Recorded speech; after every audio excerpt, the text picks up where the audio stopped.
Meninos e meninas, como é que vocês estão? Tudo bem? Eu vou só explicar o que eu fiz, né? Porque como eu apanhei um bocado para poder chegar no resultado, é bem mais fácil eu simplesmente só explicar o que eu fiz, tá bom? Então, como eu disse, nós iremos refatorar essa parte aqui para nós termos a parte de vetores.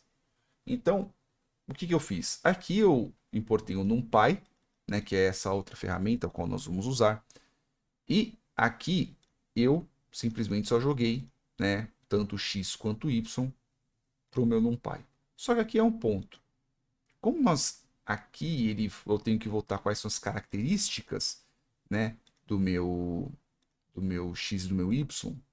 Quando ele volta, por exemplo, se eu fizer aqui y.shape, ele volta simplesmente como 50 colunas, né? Tanto que se eu vier aqui simplesmente só vier no y, ele volta como se fosse uma única linha e 50 colunas, tá bom? Já quando eu estou tratando do meu x é um pouco, meu x é o contrário, é uma linha e 50 colunas. Né? Então, na hora da gente fazer a multiplicação das coisas, principalmente na hora que nós fizermos a subtração, né, nesta parte aqui de baixo, nós vamos ter um belo problema, e um problema bem grande, inclusive. Só que na hora de nós plotarmos aqui o bendito, mesmo que eu não faça nada, olha aí, ó, tá falando que as dimensões são diferentes. Por quê? Porque eu tenho que transpor o bendito do meu x. E aí funciona. Eu tenho que transpor o meu x. O que é transpor?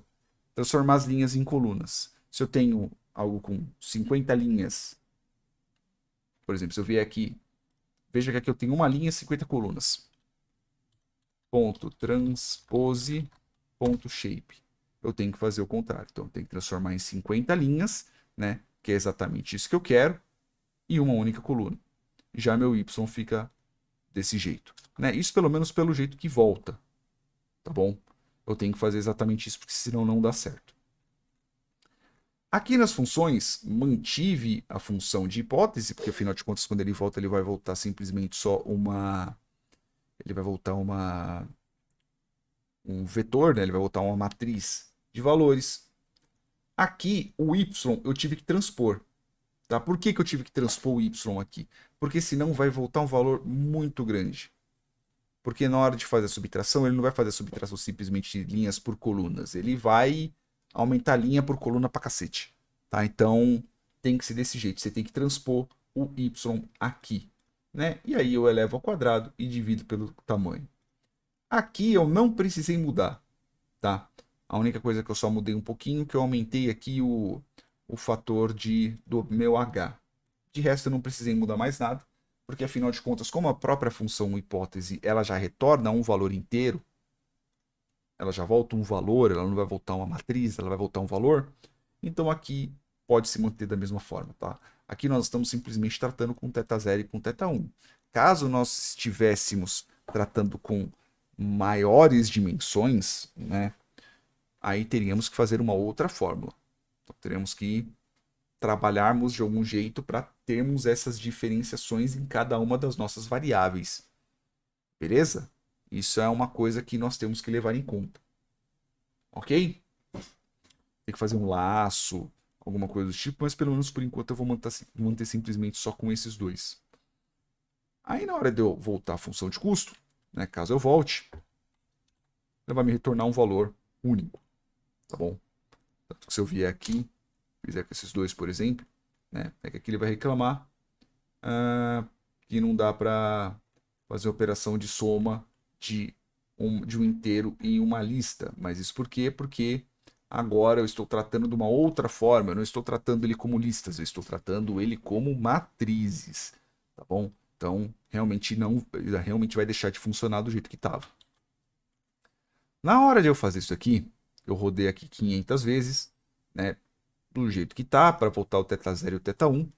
A única coisa que só está acontecendo é que na hora de eu mostrar o bendito do meu x, né, eu mostrei aqui o x e o y, beleza? Dos meus resultados. O x eu transpus, né, para poder ficar ele como minha linha, os valores como minha linha e meu y como coluna, tá? E aqui eu tenho um pequeno detalhe, né? Não me perguntem por que o meu x, quando eu tento fazer uma linha, por exemplo, ele não vai como uma linha, né? Não sei, deve estar alguma coisa errada no PyPlot, eu estou fazendo alguma coisa errada, né? Então, esses triângulos pretos aqui, né? Os pontinhos azuis pequenos são os valores e os triângulos pretos são os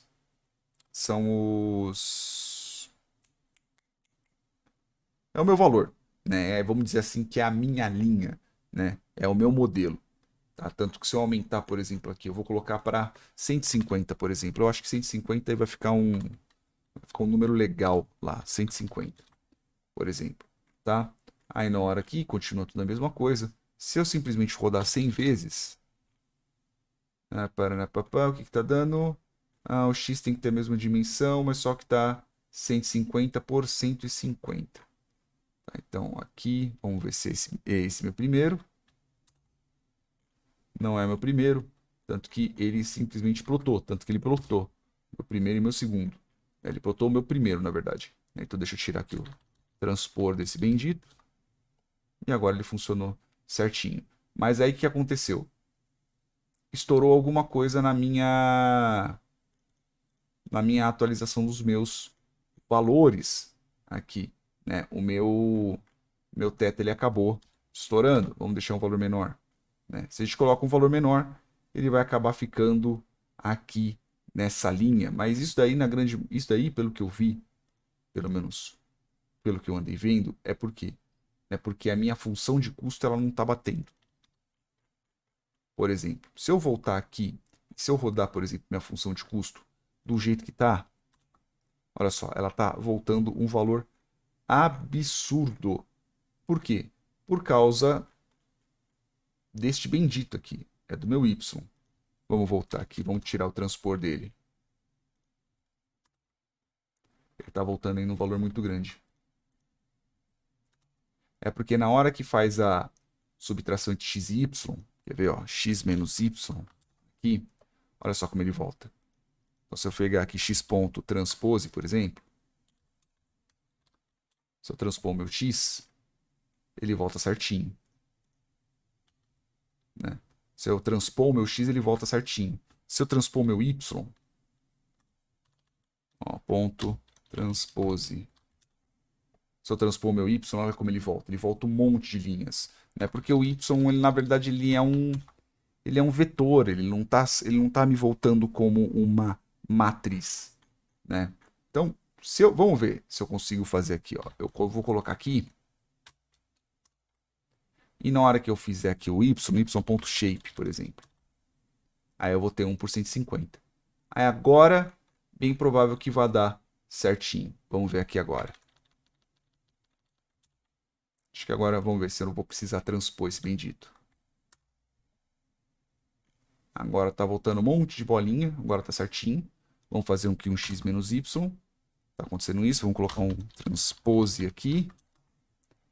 Agora ele voltou um monte de linhas, né? Beleza. Vamos ver se agora quando eu fizer se eu fizer aqui a função de custo, ele vai voltar um valor muito grande, né? Então, o valor de custo, então eu vou colocar, por exemplo, 1, vou colocar 4, por exemplo, né? E aí eu vou colocar o x e vou colocar o y. Voltou um valor 951, que é um valor muito mais próximo daquilo que a gente quer, né? Então, quando você vê aqui a função de custo, a função de custo está estourada demais, está voltando um valor muito grande, é por causa que tem alguma coisa errada, principalmente aqui na multiplicação da função de custo, tá? É a função de custo que acaba estragando tudo. Na hora de rodar aqui, né? Tá reclamando, né? Tem que ter as mesmas dimensões. Isso está falando do primeiro, né? Então, neste bendito aqui. Então, vamos transpor isso daqui. Não, é o segundo. Transpose. E agora fica certo. Vamos ver se desse jeito aqui ele mantém a bendita da linha. Agora voltou a bendita da linha. É por causa disso, né? Finalmente encontrei. É porque na hora que tem que voltar, tem que meter uma coluninha aqui a mais, tem que meter uma chavinha aqui a mais, para ele deixar de ser um vetor, ou seja, simplesmente só uma linha que parece um monte de colunas, né, para eles transformar numa matriz, porque senão dá errado. Agora achei o que que é. Então, ó, veja que com 100 não bateu muito, mas vamos colocar 200, por exemplo. Ó, 200 já melhorou. Você colocar 400, 400 já melhorou. Se a gente diminuir o alfa, ele já fica certinho. Beleza? Então aqui a gente já resolveu. Aqui já está resolvido, né? Tanto fica aqui as bolinhas aqui, né? Aqui eu deixei elas pequenas. Se eu colocar um O aqui, aí ela fica grandona, né? Mas aí vou deixar pequenininho mesmo, né? Eu acho que fica melhor se eu deixar pequeno, que aí pelo menos a gente vê direitinho onde é que estão os valores. E veja que a linha ela passa bem aqui no meio. A única coisa que eu falei, né?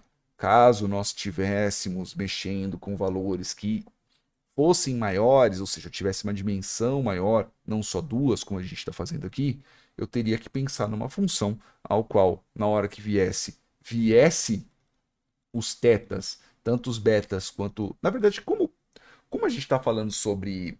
Como nós estamos pensando sobre um único valor, né? Nesse caso, a gente poderia simplesmente só fazer a multiplicação desses valores aí em cima de um vetor, né? Isso a gente vai ver muito, principalmente quando a gente estiver trabalhando com rede neural. Tá? Com rede neural, tem muito mais disso. Porque aí realmente a gente vai estar trabalhando com multiplicação de vetores pra caramba e afins, tá bom? E, pelo menos aparentemente, com esse vídeo, pode ser que tenha mais, né? Mas com este vídeo aqui eu encerro a primeira semana do Coursera, das aulas de Machine Learning aqui do Coursera, né? Tá falando um pouco sobre multiplicação de matriz, né? Então, vamos ver aqui qual é o cardápio da semana, né? Falei sobre tudo isso via ensino supervisionado, aprendizado supervisionado e não supervisionado, né? Falei aqui sobre função de custo, descida gradiente, né? Gradiente descendente, né? Falei aqui um pouco sobre álgebra linear, inclusive já fizemos aqui nossa regressão linear, tá bom? Agora nós vamos começar a semana 2, a partir do próximo vídeo, né?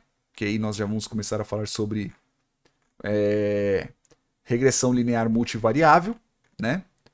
Então, nós falamos sobre a equação normal, né? E assim por diante. Equação normalizadora, para ser mais exato. E assim por diante, tá bom, meus amores? É isso aí. Espero que vocês tenham entendido, espero que vocês tenham gostado. E beijos carinhosos da bunda de vocês. Não se esqueçam, curso de programação do Zorobabel aqui na descrição, tá bom? O link para comprar.